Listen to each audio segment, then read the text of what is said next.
आपका पहला सवाल है, कौन सा संशोधन अभिव्यक्ति की स्वतंत्रता है? संशोधन 1 अभिव्यक्ति की स्वतंत्रता है।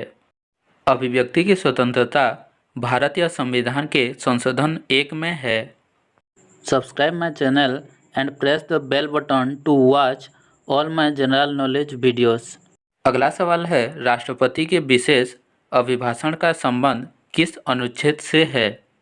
अनुच्छेद 87 से राष्ट्रपति के विशेष अभिभाषण का संबंध है। इससे जुड़े कुछ नोट्स है। अनुच्छेद 87 राष्ट्रपति द्वारा विशेष अभिभाषण से संबंधित है। अनुच्छेद 84 संसद की सदस्यता के लिए योग्यता। अनुच्छेद 85 संसद के सत्र, सत्रावासन और विघटन। अनुच्छेद 86 सदनों को संबोधित करने और संदेश भेजने का राष्ट्रपति का अधिकार। अगला सवाल है, भारतीय संविधान का कौन सा भाग चुनाव से संबंधित है? भारतीय संविधान का भाग 12 चुनाव से संबंधित है। अगला सवाल है, भारत में कुछ मौलिक अधिकारों को किसके दौरान निलंबित किया जा सकता है? भारत में कुछ मौलिक अधिकारों को युद्ध के दौरान निलंबित किया जा सकता है। युद्ध की किसी भी आपात स्थिति के दौरान कुछ मौलिक अधिकारों को निलंबित किया जा सकता है, जिसका उल्लेख भारत के संविधान में किया गया है। अगला सवाल है, भारत के किस राज्य में द्विसदनात्मक विधानमंडल नहीं है? तमिलनाडु राज्य में द्विसदनात्मक विधानमंडल नहीं है। इससे रिलेटेड कुछ टिप्पणियाँ। भारत के 7 राज्यों में द्विसदनीय व्यवस्था है। आंध्र प्रदेश, बिहार, जम्मू और कश्मीर, कर्नाटक, महाराष्ट्र, तेलंगाना और उत्तर प्रदेश भारत में द्विसदनीय विधायिका वाले हैं। इसलिए तमिलनाडु एकमात्र ऐसा राज्य है जिसके पास दिए गए राज्यों में भारत में द्विसदनीय विधायिका नहीं है। अगला सवाल है, किसने संविधान की प्रारूप समिति के समक्ष प्रस्तावना का प्रस्ताव रखा था? जवाहरलाल नेहरू संविधान की प्रारूप समिति के समक्ष प्रस्तावना का प्रस्ताव रखा था। अगला सवाल है, केंद्रीय बजट हमेशा डैश में सबसे पहले प्रस्तुत किया जाता है? केंद्रीय बजट हमेशा लोकसभा में सबसे पहले प्रस्तुत किया जाता है। अगला सवाल है, भारतीय संविधान में वर्णित मौलिक अधिकारों का संरक्षक कौन है? सुप्रीम कोर्ट भारतीय संविधान में वर्णित मौलिक अधिकारों का संरक्षक है। इससे जुड़े कुछ टिप्पणियाँ। न्यायपालिका भारतीय संविधान में वर्णित मौलिक अधिकारों की संरक्षक है।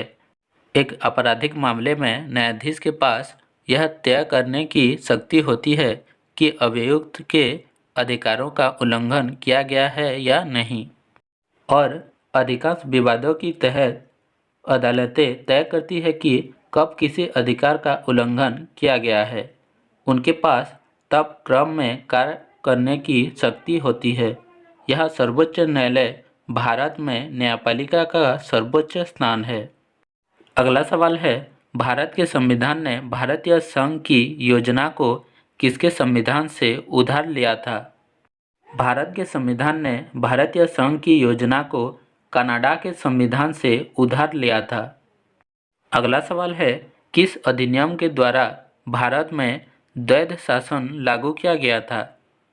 भारत सरकार अधिनियम 1919 के तहत भारत में द्वैध शासन लागू किया गया था।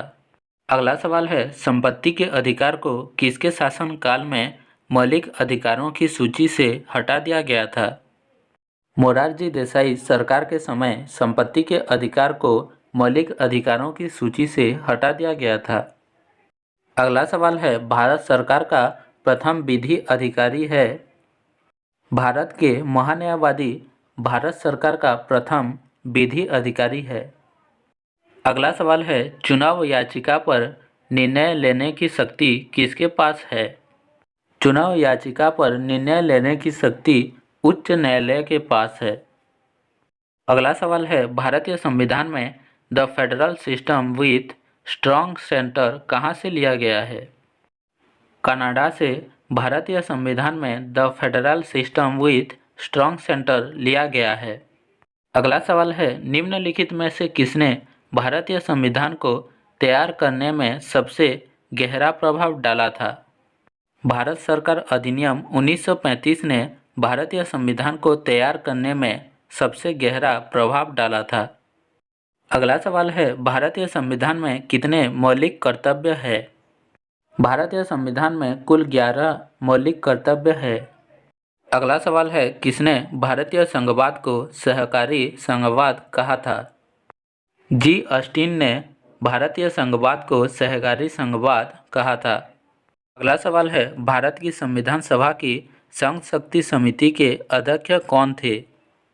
पंडित जवाहरलाल नेहरू भारत की संविधान सभा की संघ शक्ति समिति के अध्यक्ष थे। अगला सवाल है, भारतीय संविधान सभा की प्रथम बैठक की अध्यक्षता किसने की थी? भारतीय संविधान सभा की प्रथम बैठक की अध्यक्षता सच्चिदानंद सिन्हा ने की थी। अगला सवाल है, एक उच्च न्यायालय के न्यायाधीशों को दूसरे उच्च न्यायालय में स्थानांतरित करने के लिए कौन अधिकृत है? एक उच्च न्यायालय के न्यायाधीशों को दूसरे उच्च न्यायालय में स्थानांतरित करने के लिए राष्ट्रपति अधिकृत है। यह क्वेश्चन पिछले वीडियो में पूछा गया था। डोलू कनीथा किस राज्य का एक लोक नृत्य है? तो इसका सही आंसर है कर्नाटक। आपके लिए अगला सवाल है, भारत के संविधान को किसने लिखा था? इसका सही जवाब कमेंट करके बताएं।